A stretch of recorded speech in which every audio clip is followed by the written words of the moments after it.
কুমিল্লার বিভিন্ন এলাকায় ছোট ছোট প্লটে দোল খাচ্ছে সবজির চারা। ফুলকপি, বাঁধাকপি, মরিচ, টমেটো, শিম, বেগুন, লাউ সহ নানা সবজির চারা যাচ্ছে দেশের বিভিন্ন জেলায়। এসব চারা থেকে উৎপাদিত ফসল জাতীয়ভাবে সবজির বাজারে সরবরাহ বাড়াবে বলছেন কৃষকরা।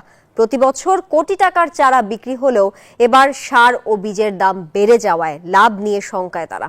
HM মহিউদ্দিনের তথ্যচিত্রে ডেস্ক রিপোর্টে থাকছে বিস্তারিত।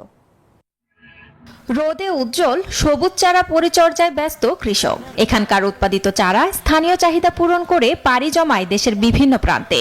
এখনো প্রতি বছর শীত মৌসুমে কোটি টাকার চারা বিক্রি করেন এখানকার কৃষক। তবে বর্তমানে বীজ এবং সারের দাম বেড়ে যাওয়ায় তারা লাভ নিয়ে চিন্তিত। কৃষকদের অনেকেই জানাচ্ছেন, এভাবে যদি দাম বাড়তে থাকে তবে তাদের জন্য লাভের পথ বন্ধ হয়ে যাবে।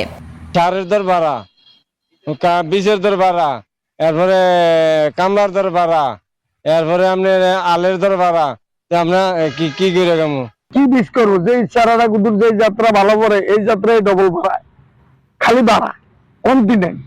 এই আলপাসান একটা না প্রথম দিল বিড়ি অনেক 1 লাখ টাকা কেজি। কৃষকদের অভিযোগ, কৃষি অফিস থেকে কোনো ধরনের সহযোগিতা পাচ্ছেন না তারা। তবে তারা নিজেরাই নার্সারি তৈরি করে চারা উৎপাদন করছেন।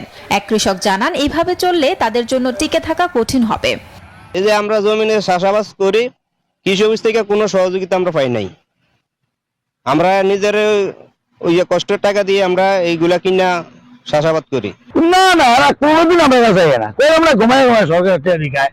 কৃষি অফিসের সহযোগিতা পেলে কুমিল্লার সবজি চারা উৎপাদন আরও প্রসারিত হতে পারে। এখানকার কৃষকরা চান তাদের প্রচেষ্টার সঠিক স্বীকৃতি। Desk report, news 24।